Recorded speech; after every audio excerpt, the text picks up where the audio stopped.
ingeta la famille bokota tokota bandeko na nga matière esi ekoti kande na lobaka soki matière ekoti moye toboya eza te moye toloba te ke toza na temps koya kosala yango eza te tokoya lisusu kobetela yango lisolo tokoya lisusu kosolola ezalaka bongo pe ekendaka bongo bandeko na ngai nakolala nakolamuka na makambo concernant la servante de Dieu la sœur Deborah Lukalu nabandi ebele ya batu toyebi sœur Deborah Lukalu nabandi ebele ya batu tosepelaka na banzembo na ye je vais exprimer mon désir celui de t'adorer Yahweh ebele ya batu tosepelaka na banzembo eza tellement ebele bandeko na nga na ndenge moko bien ndenge eza boye makambo eza ya kobeba na kote ya mama Deborah Lukalu nasepelaka na voix na ye nasepelaka na ndenge azalaka ye ata soki makambo simba na kote na ye te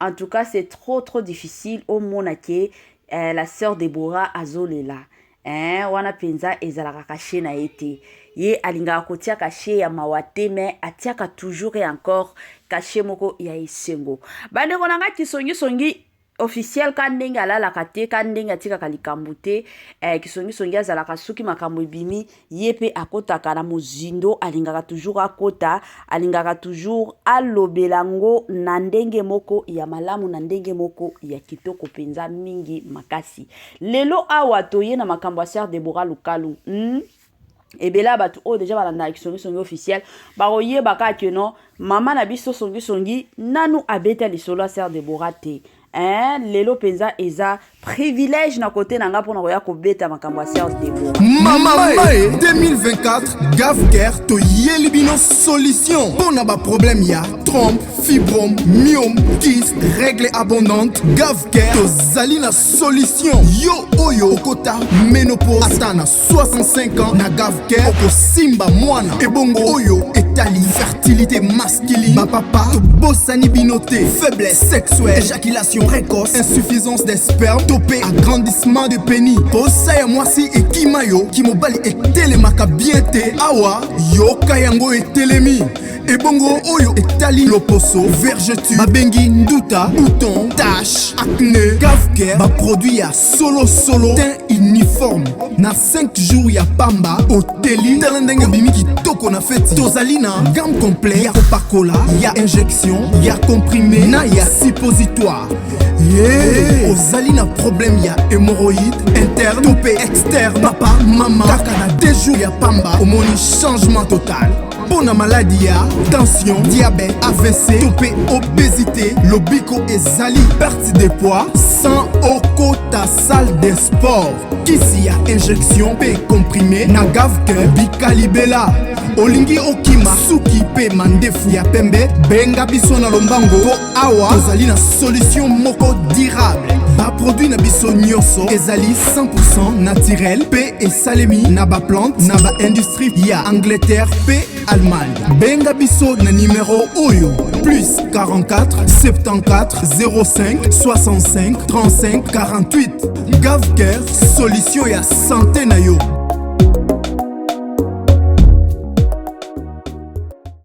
Moi sensibilisation quand ndenge zalaka na ndenge ya malamu na ndenge ya bien na ndenge ya kitoko bandeko nanga Gavker ayeli biso ba solution ya kilikili Gavker ayeli biso pe ba solution ya kafu balobi na Gavker bika na yo libela na Gavker place ba solution oyo etali santé na yo ezali na Gavker place oyo bandeko nanga tolobaka toujours awa soki okoti obiki na yo na ndenge moko ya malamu penza mingi makasi benga Gavker solo na Gavker bandeko nanga obika libela na ndenge ya malamu kabisa.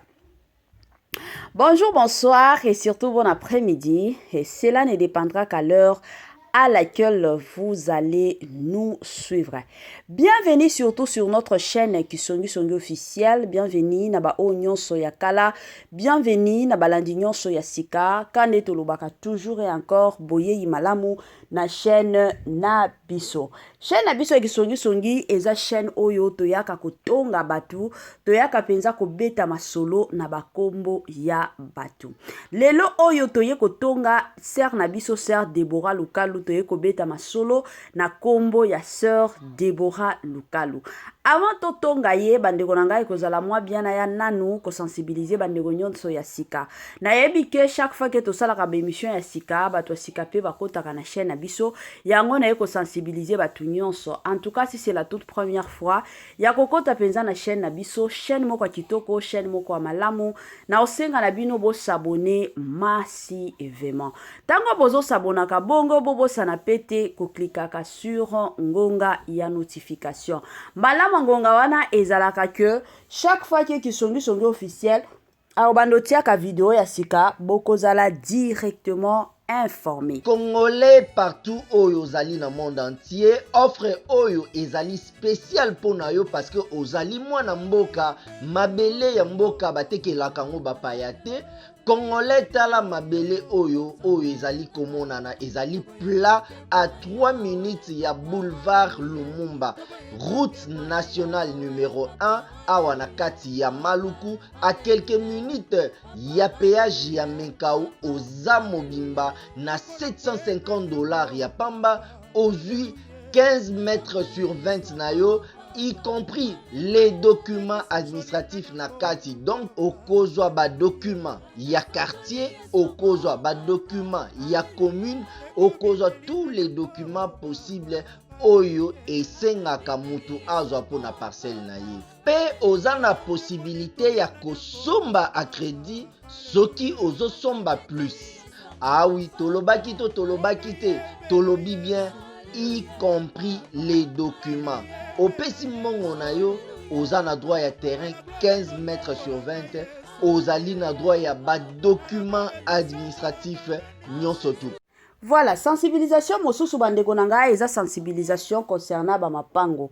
Ebele ya batu totiaka na biso kaka kolata, totiaka kolia, totiaka ba voyage, mais ebele na biso tobosana que lobby to après lobby, tokoki kokola lobi to après lobi bana na biso bakoki kotika la bango moko. Sikoyo bandeko na ngai yango ezalaka toujours malamu en tant que parent, en tant que mutu, planifier moi bisika ya kovanda ata soki lelo koli oyebike naza na mwa ndaku, naza na mwa ba locataire na kokufa nzala na kolala libanda te ekozala malamu. Ba mapango eza nango na $750 ya pamba, osombi lupango okomi na bisika na yo ya kovanda ekozala malamu et encore malamu mingi. Voilà la famille lelo toye kotonga sœur na biso Deborah Lukalu, toye lelo kobeta masolo na kombo ya sœur Deborah Lukalu. Toye bike mbutu ezalaki vraiment makasi. Sœur na biso Deborah Lukalu aza mwasi moko alela mobali na ye pas possible.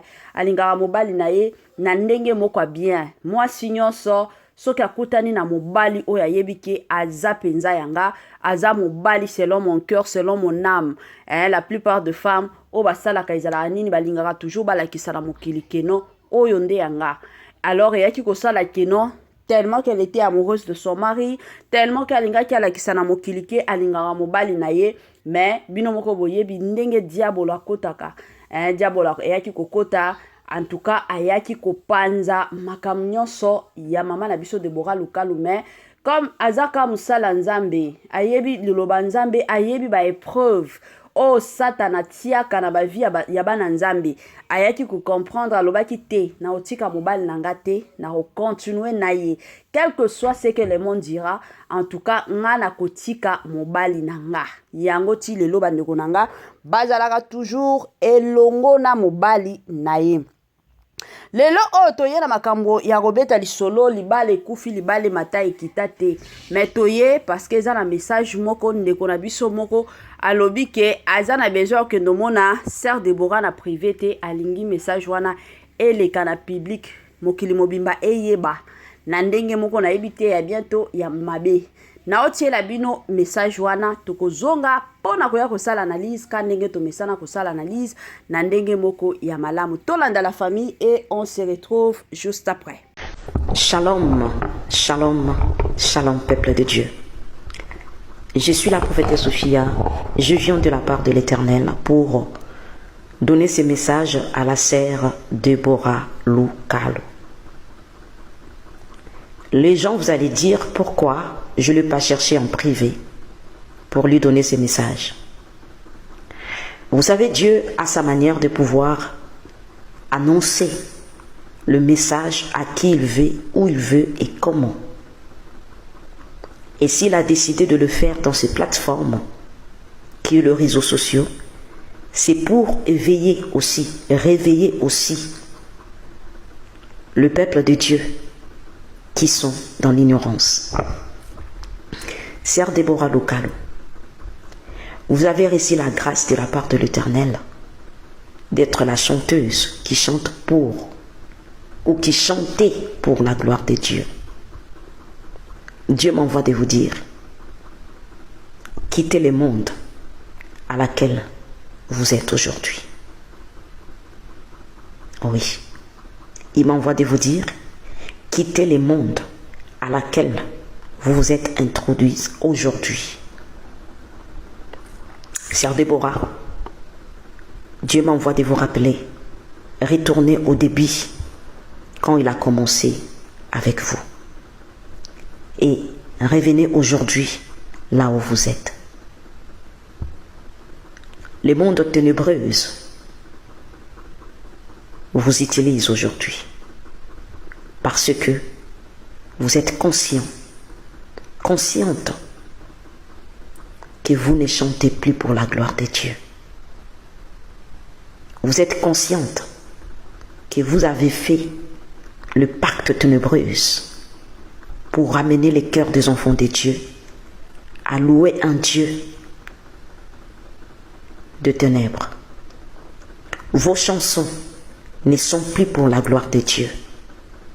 Depuis le jour où vous vous êtes décidé d'entrer dans ces plateformes qu'on appelle Madjabou,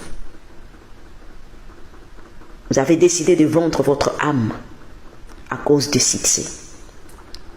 Le succès, c'est Dieu qui le donne. Dieu m'envoie de vous interpeller. La voix, c'est lui qui vous a donné cette voix. C'est pour sa gloire. Mais aujourd'hui, vous citez le nom de Dieu. Vous citez le nom de Jésus. Il m'envoie de vous poser la question. Quel Jésus que vous chantez? Vos chansons ne ramènent pas les gens dans l'adoration de l'Éternel.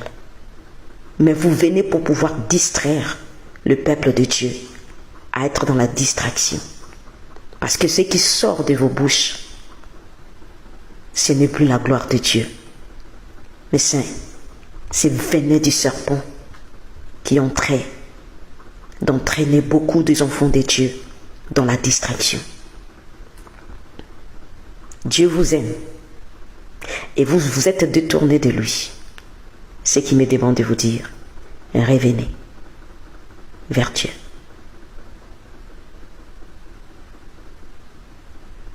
Dieu vous aime. Mais ce que Dieu me demande de vous dire, revenez vers Dieu. Vous savez ce que vous avez fait. Vous et votre mari. Vous savez des contrats. Vous savez des endroits où vous êtes rendus. Vous savez avec quelle personne vous avez parlé. Et quel genre d'instructions que ces gens vous ont donné. Et ils vous ont donné les conditions que si vous quittez cette alliance, il y aura des répercussions. Mais Dieu m'envoie de vous dire, il est le seul qui protège. Il est le seul qui délivre. Le temps est venu de pouvoir le servir dans la vérité et dans l'esprit. Sœur Déborah. Sœur Déborah. Revenez vers Dieu. Revenez vers l'Éternel. Quittez cette plateforme Madjabou. C'est ça que Dieu m'envoie de vous dire. Quittez cette plateforme Madjabou avant que le pur s'annonce. Sœur Déborah, quittez cette plateforme de Madjabou avant que le pur s'annonce. Revenez vers Dieu et répondez-vous. Revenez vers Dieu et répondez-vous. Vos chansons, ce n'est pas pour la gloire de Dieu. Ce n'est pas pour la gloire de Dieu. Vous savez pour qui vous chantez. Vous savez qui est votre maître aujourd'hui. Mais ce n'est plus Jésus-Christ qui vous conduit ni qui vous dirige. Vous êtes dirigé par d'autres dieux qui n'est pas les créateurs. Répondez-vous. Revenez vers Dieu. Peuple de Dieu, Dieu m'envoie de vous interpeller. Il a mis en nous l'esprit de discernement pour pouvoir discerner ce qui vient de lui et ce qui ne vient pas de lui. Malheureusement, beaucoup des enfants de Dieu se sont laissés aller par des sentiments, laissés aller par des distractions. Quand vos chansons, ces chansons sont en train de chanter dans vos maisons, ce n'est pas pour la gloire de Dieu. Ils savent quel Dieu qu'ils sont en train de chanter. Il y a beaucoup de Jésus dans la Bible, mais notre Jésus-Christ s'appelle Jésus-Christ de Nazareth, fils de David. Est-ce que Déborah continue de servir ce même Dieu? Non, parce que si Dieu m'envoie de pouvoir lui dire de se repentir et de revenir vers lui, ce qui veut dire que Déborah s'est détournée de l'appel de l'Éternel. Que Dieu vous bénisse.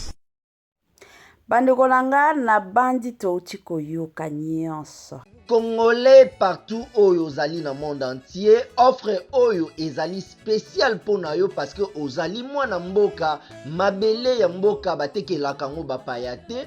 Congolais tala mabele oyo ezali komonana, ezali plat à 3 minutes ya boulevard Lumumba, route nationale numéro 1 awa na kati ya Maluku, à quelques minutes ya péage ya Menkau oza mobimba na $750 ya pamba, ozui 15 mètres sur 20 na yo, y compris les documents administratifs na kati. Donc okozwa ba document ya quartier, okozwa ba document ya commune, okozwa tous les documents possibles oyo esengaka mutu azwa pona parcelle na ye. Pe oza na possibilité ya kosomba a crédit soki ozosomba plus.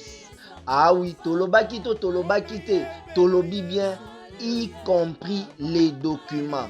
Opesi mbongo na yo, oza na droit ya terrain 15 mètres sur 20, ozali na droit ya ba document administratif nyonso tout.